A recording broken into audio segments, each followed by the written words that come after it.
በስመ አብ ወወልድ ወመንፈስ ቅዱስ አሐዱ አምላክ አሜን። አንድ አምላክ በሚሆን በአብ በወልድ በመንፈስ ቅዱስ ስም ታኅሳስ 8 በዚህች ቀን የእስክንድርያ አገር ሊቀ ጳጳሳት ቅዱስ አባት አባ አርወክላ አረፈ። እርሱም ለአባቶች ሊቃነ ጳጳሳት 13ኛ ቁጥር ነው። የዚህም ቅዱስ ወላጆቹ አስቀድሞ አረማውያን ነበሩ። በወለዱትም ጊዜ የአረማውያንን ትምህርት መጻሕፍቶቻቸውንም ሁሉ አስተማሩት። ከዚህ በኋላ አምነው ተጠመቁ። ይህን ልጃቸውንም የቤተ ክርስቲያንን ትምህርት አስተማሩት። የሐዋርያትንም መጻሕፍት አጠና። ሊቀ ጳጳሳት ዲሜጥሮስም ዲቁና ሾመው። ከዚህ በኋላ በእስክንድርያ አገር ቤተ ክርስቲያን ቅስና ሾመው። መንጋዎቹንም በመልካም አጠባበቅ ጠበቀ። ሥራውንም ፈጸመ። የቤተ ክርስቲያንንም ሕግ ጠንቅቆ አወቀ። አባት ዲሜጥሮስም ባረፈ ጊዜ ይህን አባት መርጠው በእስክንድርያ አገር ላይ ሊቀ ጵጵስና ሾሙት።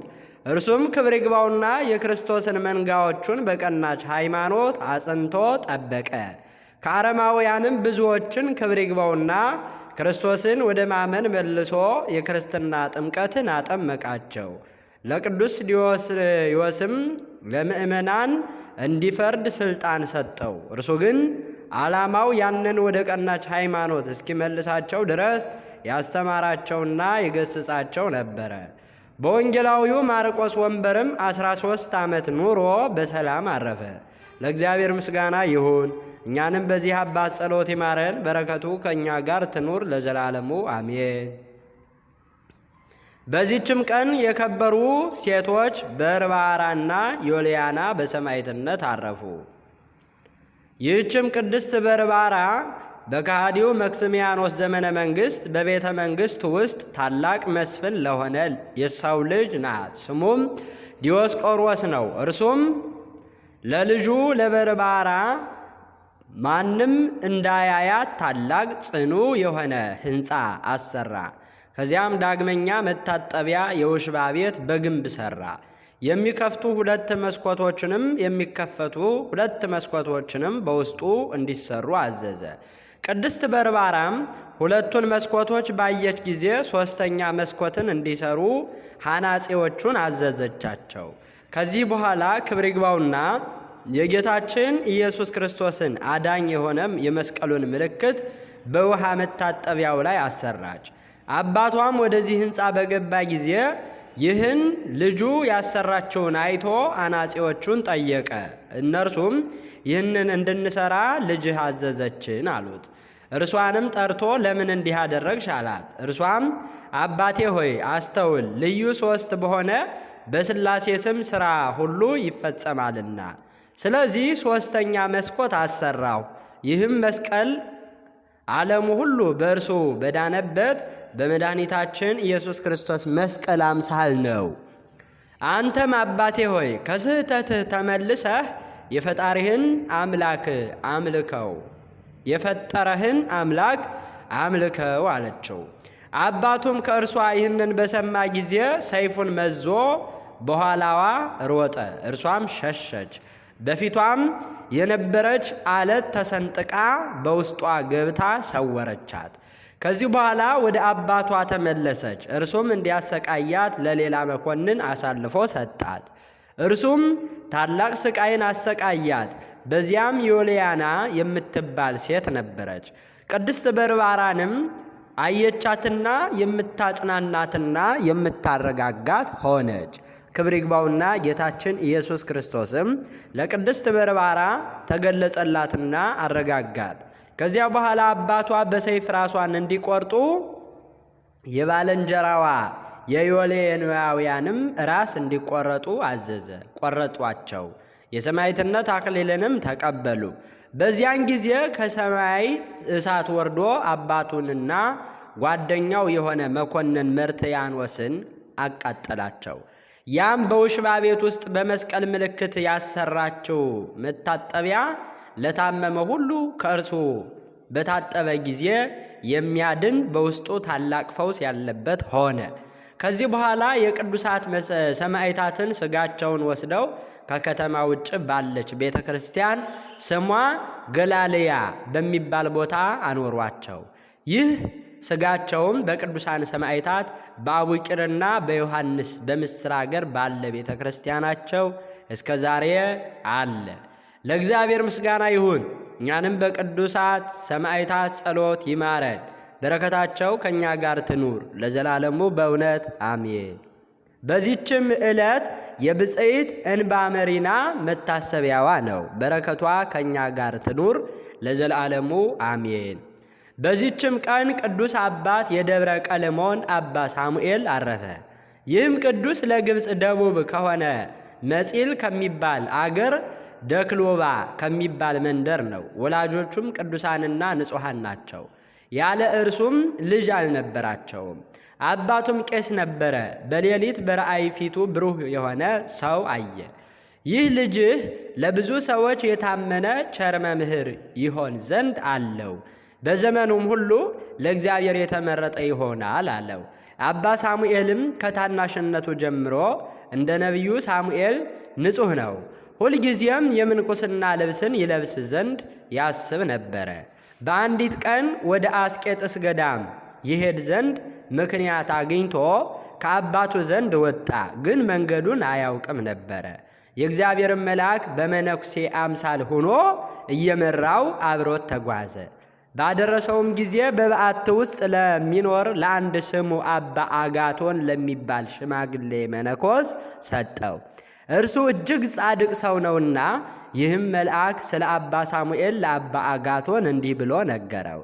ሳሙኤልን ደስ ብሎ ተቀበለው፣ የምንኩስናንም ልብስ አልብሰው። እርሱ የሽምግልናህን ድካም የሚያጽናና እውነተኛ ልጅን ይሆንሃልና፣ አንተም የምንኩስናን ሕግ ሁሉ አስተምረው። ይህንንም ከተናገረው በኋላ መልአኩ ከእርሱ ተሰወረ። ሳሙኤልም በደረሰ ጊዜ አባ አጋቶን በደስታ ተቀበለው፣ እንዲህም አለው፣ የእግዚአብሔር አገልጋይ ሳሙኤል ሆይ መምጣትህ መልካም ነው። በሽምግልናዬ ጊዜ ጌታ ወደ እኔ ልኮሃልና አለው። ወዲያውኑ ወደ ቤተ ክርስቲያን አስገባውና ከጸጉር በተሰራው ቀሚስና በቆቡ ላይ በቀናትና በአስኬማ ላይ ጸለየና ባረከው። የአባቶቼ የአባ እንጦንስና የአባ መቃርስ ፈጣሪ ከአንተ ጋር ይኑር። ልጄ ሳሙኤል ሆይ በችግርህ ሁሉ ረዳት ይሁንህ ብሎ እሊያን የምንኩስናን ልብሶቻቸውን አለበሰው። ቅዱስ አጋቶንም ለአባ ሳሙኤል ትሕትናን አርምሞን አስተምረው። አባ ሳሙኤልም ቅዱስና ብሩክ የሆንክ አባቴ ሆይ ይቅር በለኝ፣ ከኔ ጋርም ፍቅርን አድርግ አስተምረኝም፣ እግዚአብሔርም የሚወደውን የምሰራ ያድርገኝ ዘንድ በከበረች ጸሎትህ አስበኝ ይለው ነበረ። ሁልጊዜ መንፈሳዊ የሆነ የምንኩስናን ሥርዓትንም ሁሉ ተማረ። ቅዱስ አባ ሳሙኤልም በሥራው ሁሉ ይረዳው ነበረ። የሚያዘውንም ሁሉ እየሰራ ከአባ አጋቶን ጋር 3 ዓመት ኖረ። ከዚህ በኋላ አባ አጋቶን አረፈ። አባ ሳሙኤልም ሰባት ቀን እየጾመና ታላቅ ተጋድሎን እየተጋደለ ኖረ። ከዚህ በኋላ በአስቄጥስ ባለች በከበረች በአባ መቃርስ ቤተ ክርስቲያን ቅስስና ተሾመ። ከጥቂት ቀኖች በኋላ የዮልዮንን ደብዳቤ ወደ አስቄጥስ ገዳም አምጥተው አነበቧት። አረጋውያን መነኮሳትም በሰሙ ጊዜ እጅግ አዘኑ። አባ ሳሙኤል መንፈሳዊ ቅናትን ቀና። ከሰዎችም መካከል ተነስቶ ያችን ደብዳቤ ነጥቆ ቀደዳት። እንዲህም አለ፣ የቀናች የአባቶቻችንን ሃይማኖት የሚለውጥ ሁሉ የተወገዘ ነው። የንጉሥ መልእክተኛም ባየ ጊዜ ቁጣን ተመላ። አባ ሳሙኤልንም በብረት ዘንጎች እንዲደበድቡት በክንዱም ሰቅለው ፊቱን እንዲጸፉት አዘዘ። በጸፉትም ጊዜ አንዲት ዓይኑ ወለቀች። ከዚህ በኋላ ከአስቄጥስ ገዳም እንዲያሳድዱት ሁለተኛ አዘዘ። ከእግዚአብሔርም የታዘዘ መልአክ ለአባ ሳሙኤል ተገለጸለትና ወደ ቀለሞን ተራራ ሂዶ በዚያ ይኖር ዘንድ አዘዘው። ወዲያውኑ ሂዶ በዚያ ኖረ። የቀናች ሃይማኖትንም ለሰዎች ሁሉ እያስተማረ ተቀመጠ። ሊቀ ጳጳሳት የሆነ መለኮታዊ የእስክንድርያ መኮንን ምቆዝዝም ዜናውን ሰምቶ ወደ ቅዱስ አባ ሳሙኤል መጥቶ ታላቅ ግርፋትንም ገርፎ ከገዳሙ አሳደደው። ወደ ቀለሞን ገዳም ቤተ ክርስቲያንም ሂዶ በዚያ ተቀመጠ። በዚያም ወራት የበርበር አረማውያን ወደዚያ መጡ። ወደ ሀገራቸውም ሊወስዱት አባ ሳሙኤልን ያዙት። ከእርሳቸውም እጅ ያድነው ዘንድ ክብር ይግባውና ጌታችንን ኢየሱስ ክርስቶስን ለመነው። በአንድ ግመል ላይም በጫኑት ጊዜ ያ ግመል መንቀሳቀስ አልቻለም። ታላቅ ድብደባም ደበደቡት። በተሳናቸውም ጊዜ ትተውት ሄዱ። እርሱም ወደ ቀለሞን ገዳም ተመልሶ በምንኩስና ሥርዓት በመጠመድ በሁሉ ተጋድሎ እየተጋደለ ኖረ። ከዚህ በኋላ የበርበር አረማውያን ዳግመኛ መጡ። ከእርሳቸውም የተነሳ ፈራ። ሳሙኤል ሆይ አትፍራ፣ ግን ወደ ቤተ ክርስቲያን ገብተህ ዝም በል፣ ከእርሳቸውም ጋር አትነጋገር፣ እኔም እንዳያዩህ አደርጋቸዋለሁ የሚልን ቃል ሰማ። በዚያን ጊዜ የተመዘዙ ሰይፎቻቸውን ይዘው ወደ ቤተ ክርስቲያን ውስጥ ገቡ። እነርሱም እጅግ በሚያስፈራ ድምፃቸው ይጮኹ ነበረ። ቅዱስ ሳሙኤልም በቤተ መቅደስ ውስጥ ኃጢአትን ሲሰሩ ተመለከተ። ስለ ድፍረታቸውም ዝም ማለት አልተቻለውም፣ ተናገራቸው እንጂ። እግዚአብሔርን መፍራት የሌላችሁ እናንተ ከሃዲያን እግዚአብሔር እንደ ክፉ ሥራችሁ ይክፈላችሁ አላቸው። እነዚህ አረማውያንም አንተ ከዚህ ነበርህን?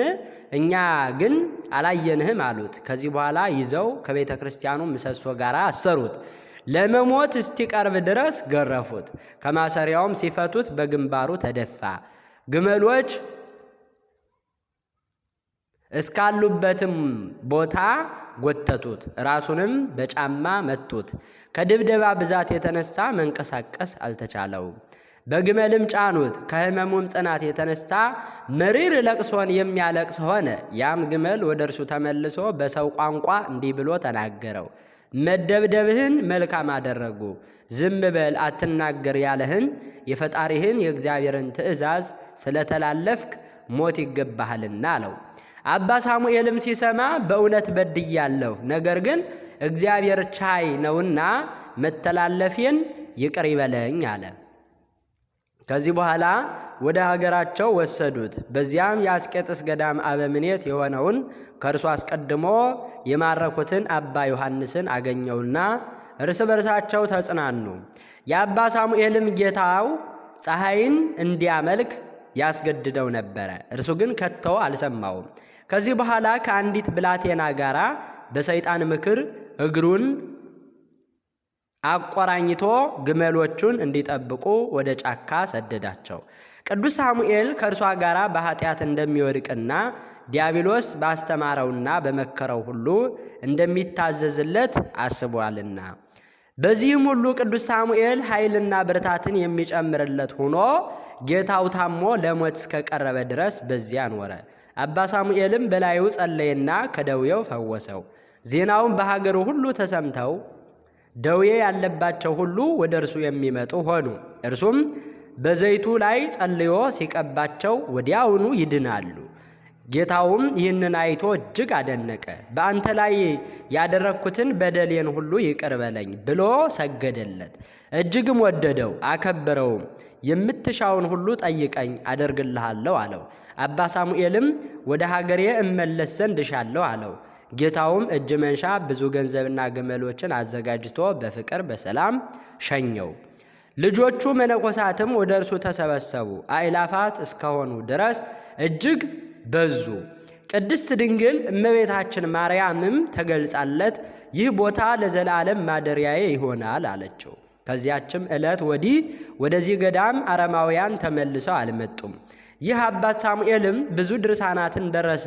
ስለ እስላሞችም መምጣት መንግስትንም ስለመያዛቸው የክርስቲያን ወገኖችንም በቦታው ሁሉ እንደሚያሰቃዩቸው ትንቢት ተናገረ። እነርሱም የአጋር ልጆች ናቸው። እረፍቱም በቀረበ ጊዜ መነኮሳት ልጆቹን ሰበሰባቸውና በእግዚአብሔር ሕግ ጸንተው እንዲኖሩ እስከ መጨረሻይቱም ሕቅታ ድረስ ስለ ቀናች ሃይማኖት እንዲጋደሉ አዘዛቸው። ከዚህ በኋላ ጥቂት ታሞ በሰላም አረፈ። ስለ እርሱም እንዲህ ተባለ። አንድ ቀን ከልጆቹ ውስጥ አንዱ አረፈ። አባ ሳሙኤልም ወደ እርሱ በመጣ ጊዜ ነፍሱን ተመልሳለት በመነኮሳቱ ፊት ተነሳ። የኃጥአንን ስቃይ የጻድቃንንም ተድላ ደስታቸውን እንዳየ ተናግሮ ተመልሶ አረፈ። ለእግዚአብሔር ምስጋና ይሁን። እኛንም በዚህ አባት ጸሎት ይማረን፣ በረከቱ ከእኛ ጋር ትኑር ለዘላለሙ አሜን። በዚህችም ቀን ለእስሙናይን በስተ ምዕራብ ባለ አውራጃ ብፂር ከሚባል መንደር ቅዱሳን አባ ኢሲና እህቱ ቴክላ በሰማዕትነት አረፉ። ይህም አባ ኢሲ እጅግ ብዙ ገንዘብ ቦታዎችና በጎችም አሉት። የበጎቹንም ጠጉር ሽያጭ ለድሆችና ለችግረኞች ምጽዋት አድርጎ ይሰጥ ነበረ። እርሱ እግዚአብሔርን እጅግ ይፈራ ነበርና እህቱ ቴክላም እንደ እርሱ እግዚአብሔርን የምትፈራ ናት። የአባታቸውም ስም ኤልያስ የእናታቸውም ስም ማርያም ይባላል። እነርሱም ልጃቸውን ኤሲን የተወደድክ ልጃችን ሆይ በሕይወታችን ሳለን ልናጋባህና በአንተ ደስ እንዲለን እንወዳለን ብለው ለመኑት። እርሱ ግን ይህንን አልወደደም። እንዲህም አላቸው፣ የተባረካችሁ አባትና እናቴ ሆይ ጸልዩልኝ፣ የምታዙኝንም ሁሉ በደስታ እቀበላለሁ። ስለ ጋብቻ ግን አትናገሩኝ አላደርገውምና። ከዚህም ጊዜ ወዲህ ስለ ጋብቻ ከቶ አልተናገሩትም፣ እጅግም ይወዱት ነበርና። ከዚህ በኋላ ዕድሜው 20 ዓመት ሲሆነው አባቱ ሞተ። ከጥቂት ቀኖች በኋላ እናቱ ሞተች። ከሃዲ ንጉሥ ዲዮቅልጥያኖስም በዚያ ወራት ስለ ሰው ሁሉ ጣዖት እንዲሰግድ አዘዘ። ቅዱስ ኤሲም የንግድ ዕቃውን ይሸጥ ዘንድ ወደ እስክንድርያ ሄደ። ለአባ ኤሲም በእስክንድርያ አገር ጳውሎስ የሚባል ወዳጅ አለው። እርሱም ጽኑ በሆነ ደዌ ታሞ ነበረ። ከደዌውም እስከሚድን አባ ኤሲ በእርሱ ዘንድ ተቀመጠ። በዚያም ወራት በክርስቲያን ወገኖች ላይ ታላቅ መከራ ሆኖ ነበረ። እሊህ የከበሩ ኤሲና ወዳጁ ጳውሎስ ጣፋጭና መልካም የሆነውን መብል በገንዘባቸው እየገዙ በእስክንድርያ አገር ለሚኖሩ ቅዱሳን ይወስዳሉ።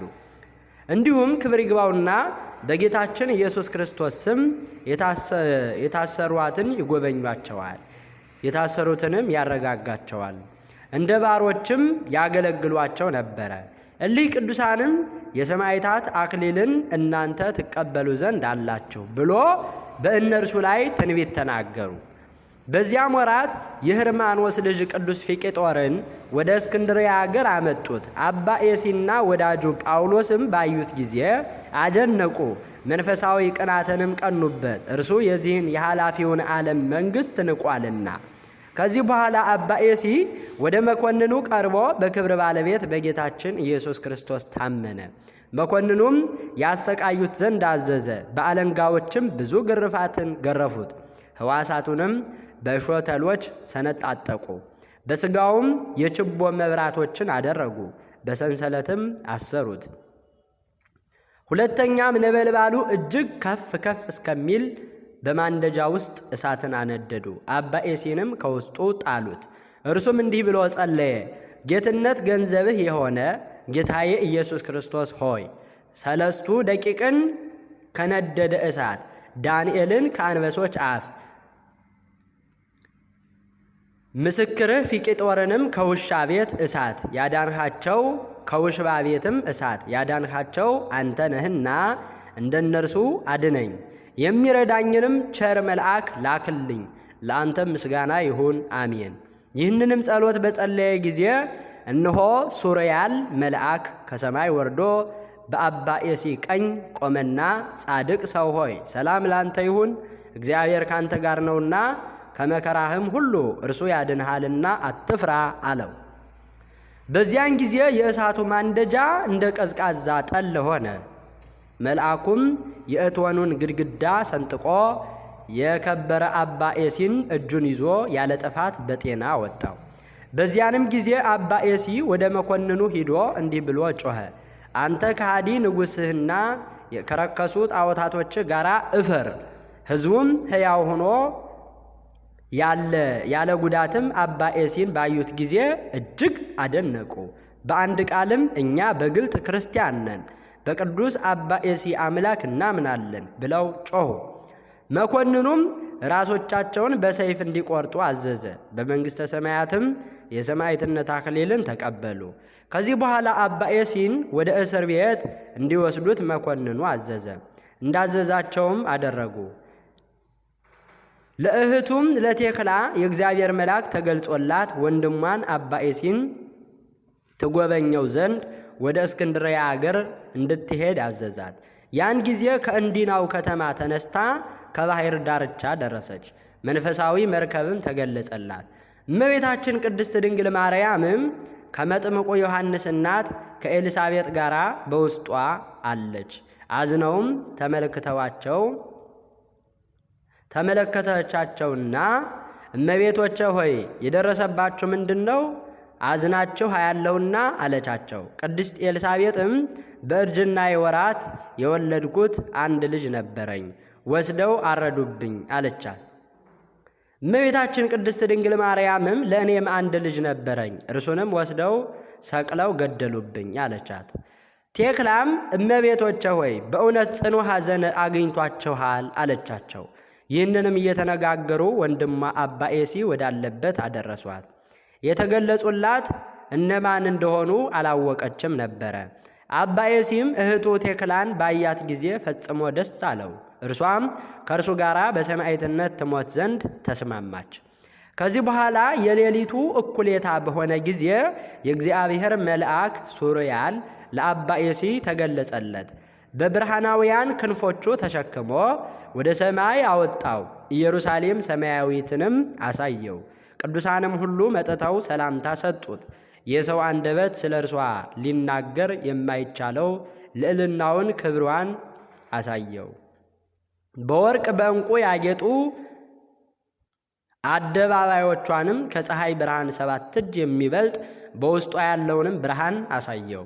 ስለ ክብር ባለቤት ጌታችን ክርስቶስ ስም መከራ የተቀበሉትን የጻድቃንና የሰማዕታትን መኖሪያቸውንም ዳግመኛ አሳየው።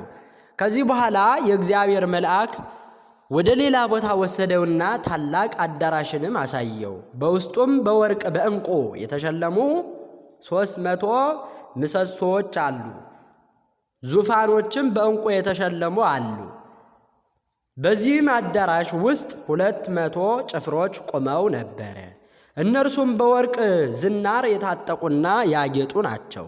ከእርሳቸውም እያንዳንዱ ርዝመቱ 15 ክንድ ይሆናል። እኔም ኤሲ ያንን መልአክ ከዓለም ሰዎች ውስጥ በዚህ አዳራሽ አምሳል ማንም ሊሰራ የማይቻለው ይህ አዳራሽ ለማን ነው አልኩት። መልአኩም እንዲህ አለኝ፣ ወንድሜ አባ ኤሲ ሆይ የምድር ነገሥታት ሁሉም ከዓለሙ ሁሉ ጋር ቢሰበሰቡ ይህንን አዳራሽ ከተሸከሙት ከእሊህ ከ300 ምሰሶዎች የአንዱን ምሰሶ ሽያጭ ዋጋ አይችሉም አለኝ። እኔም አይቼ አደነቅኩ፣ እግዚአብሔርንም አመሰገንኩት። ሁለተኛም ይህ የከበረና ያማረ ታላላቅ አዳራሽ ለማን ይሆናል አልኩት። ያ መልአክም የሰራዊት አለቃ ለነበረ ለህርማኖስ ልጅ ለሰማዕቱ ፊቄጦር ይህ ሁሉ ተሰጠ።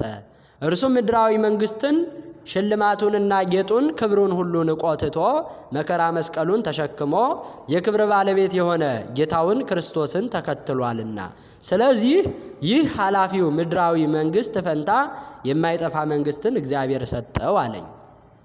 ዳግመኛም እንዲህ ብዬ ጠየቅኩት፣ እነዚህ ዙፋኖች እነዚህም ፍሬያቸው ያማረ እንጨቶች እሊህ የሚያበሩ አክሊሎች ምንድናቸው አልኩት። እርሱም እንዲህ አለኝ፣ አባ ኤሲ ሆይ እሊህ የእረፍትና የተድላ ቦታዎች የቅዱሳን ሰማዕታት መታሰቢያቸውን በምድር ላይ ለሚያደርጉት ሰዎች እግዚአብሔር ያዘጋጀላቸው ነው።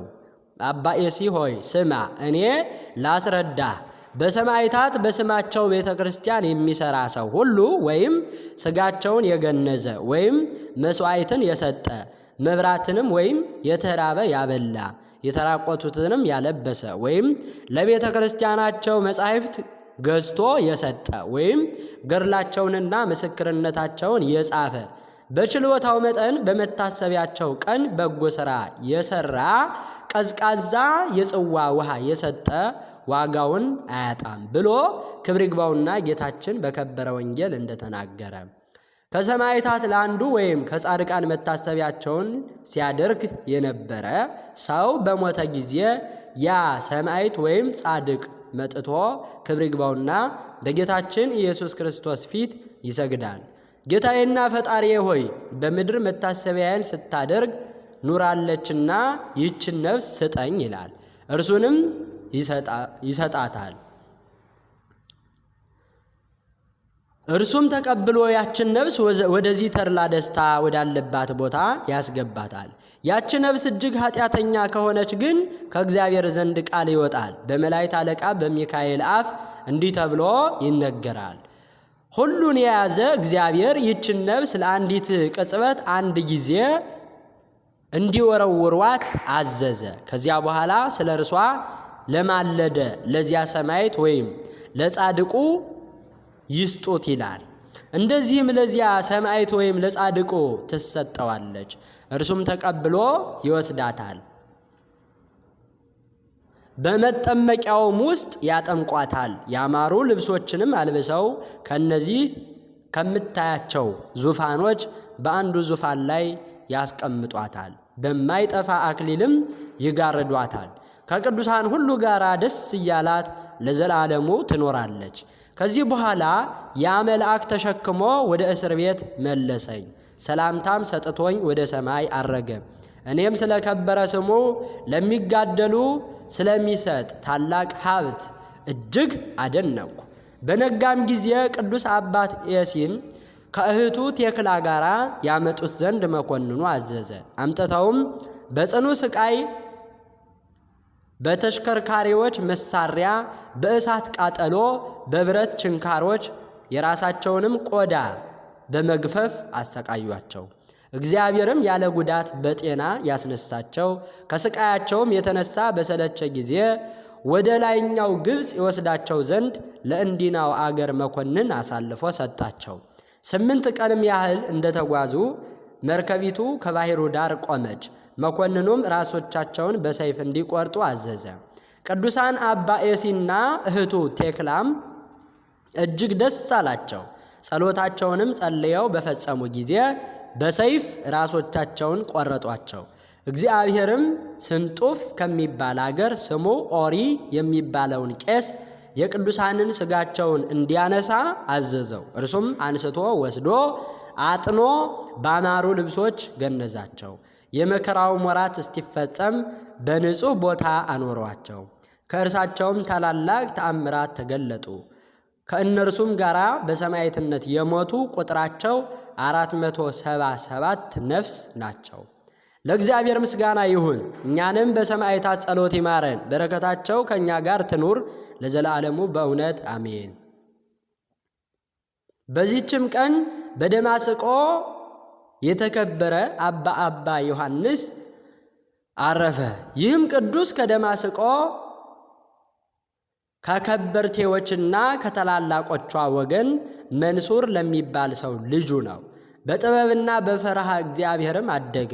የቀርሊ ፈላስፋ ከሆነ ቅልህፍ ከሚባል ቁልዝማዊ መነኮስ መምህሩ ዘንድ የፍልስፍና ትምህርትን ተማረ። ትምህርቱንም ሲጨርስ ቁልዝማዊ መምህሩን ተሰናብቶ ወደ ከበረ ሊቅ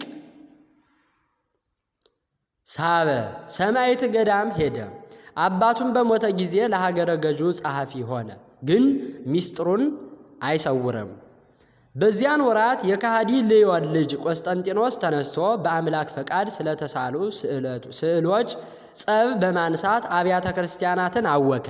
ይህም አባ ዮሐንስ የቤተ ክርስቲያንን ሹመት ሳይኖረው በቀናች ሃይማኖት ያጸናቸው በአምላክ ፈቃድ ለተሳሉ ስዕሎችም ስግደት እንደሚገባ ምስክር ከቅዱሳት መጻሕፍት እያመጣ የሚጽፍና ወደ ምእመናን ሁሉ የሚልክ ሆነ። ከሃዲው ቆስጠንጤኖስም በሰማ ጊዜ ጥርሱን አፋጨ። በዮሐንስ ብርዕ አምሳል የሚጽፍ ጸሐፊንም ፈልጎ በዮሐንስ ብዕር አምሳያ እንዲህ ብሎ አጻፈ። ከአንተ ዘንድ ያለ ዮሐንስ ከአንተ ጋር ተዋግቼ አገርህን እማርክ ዘንድ ይህንን ደብዳቤ ጽፎ ላክልኝ ብሎ በወንጀል ለደማስቆ ገዥ ላከለት። በሰማ ጊዜ እውነት ስለመሰለው የሚጽፍባት ቀኝ እጁን ቆረጠው። አባ ዮሐንስም የተቆረጠች እጁን ይዞ ወደ እመቤታችን ቅድስት ድንግል ማርያም ስዕል ሄዶ በብዙ እንባ እንዲህ ብሎ ለምናት። እመቤቴ ሆይ ለስዕልሽ መስገድ ስለሚገባ በተጣላሁ ጊዜ አይደለምን ይህ መቆረጥ የደረሰብኝ? አሁንም በቸርነትሽ ፈውሽኝ፣ አንቺ በሥራው ላይ ሁሉ ችሎታለሽና። ይህንንም ብሎ ጥቂት አንቀላፋ። በእንቅልፉም ሳለ እመቤታችን ቅድስት ድንግል ማርያም ተገለጸችለትና እጁን ወደ ቀደመው መለሰችለት። በነቃም ጊዜ ድና አገኛት፣ እግዚአብሔርንም አመሰገነው። ቅድስት ድንግል እመቤታችን ማርያምም አመሰገናት። ከዚህ በኋላ ወደ ገዳም ሂዶ መነኮሰ። አበምኔቱም የምንኩስናን ሥርዓት ያስተምረው ዘንድ ለአንድ ሽማግሌ መንፈሳዊ አባት ሰጠው።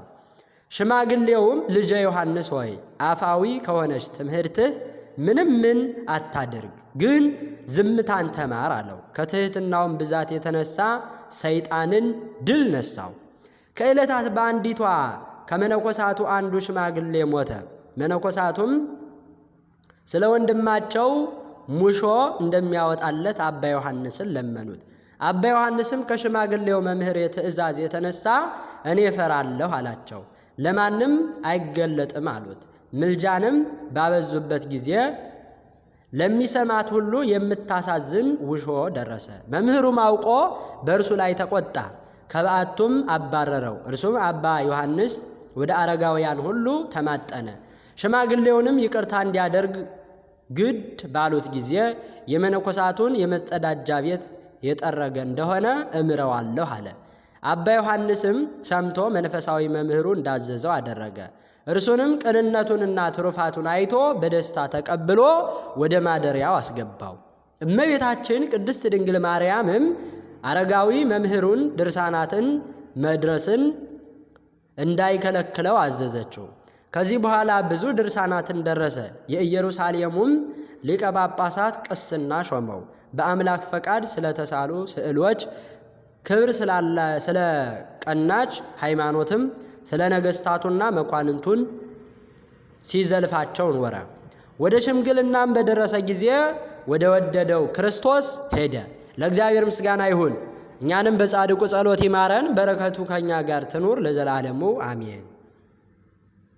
በዚህችም ቀን የደብረ ድማህ ገዳም አበምኔት ቅዱስ አባት ተክለ አልፋ አረፈ።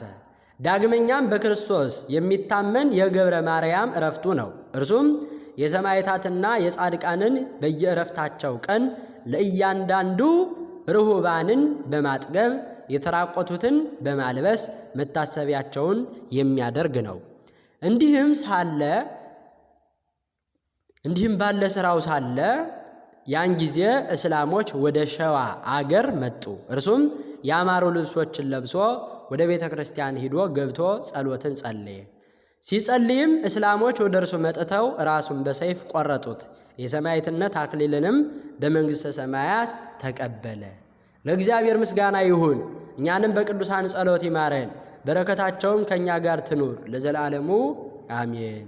ታኅሳስ 8 ቀን የሚከበሩ ዓመታዊ የቅዱሳን በዓላት ታላቁ አቡነ ኪሮስ፣ አባ ሳሙኤል ዘደብረ ቀለሞን፣ አባ ዮሐንስ ዘደማስቆ ሊቁ፣ አባ ኤሲና ቅድስት ቴክላ፣ ቅዱሳት በርባራና ዮልያና፣ ቅድስት እንባ መሪና፣ አባ ተክለ አልፋ ዘደብረ ድማህ፣ ቅዱስ ገብረ ማርያም ተአማኒ፣ አባ ያሮክላ ሊቀ ጳጳሳት፣ አቡነ እስትንፋሰ ክርስቶስ ልደታቸው።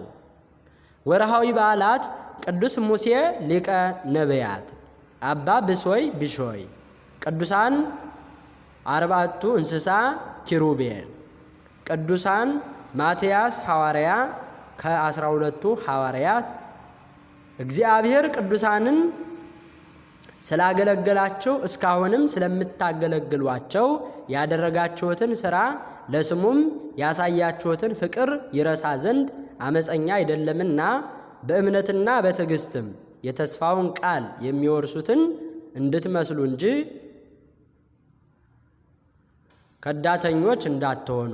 ዕብራውያን 6:10 ዘአቅረብኩ ማሕሌተ አዘኪሬ አይላፈ ምለተ ጸምዱከ ዘልፈ ለእለ ያነብብ ተወከፍ ዘንዴቴ መጽሐፈ እንተረሰይከ እግዚኦ ጸሪቀ መበለት ወኩፈ እምእለ አብኡ ብኡላን ዘተርፈ ነቢያት፣ ቅዱሳን፣ ሰባኪያን፣ ሰማዕታት ወጻድቃን ወመላእክት፣ ትጉሃን፣ ደናግል፣ አዲዮ መነኮሳት ሄራን ባረኮ ባረኮ ጉባኤ ዛቲ መካን እስከ አረጋዊ ልሂቅ ወምንዑስ ሕፃን ለዘጻፎ በክርታስ ወለዛ ጻፎን ዘይደርስ ለዛ አንበቦ ወለዛ ተርጎሞ በልሳን ሐዲስ ወለዛ ሰምዓ ቃሎ በዝነ መንፈስ በጸሎተ እሙ ማርያም አራጊተ ኩሉ እምባይስ ህቡረ ይመሐረነ ኢየሱስ ክርስቶስ አሜን። ይማረን።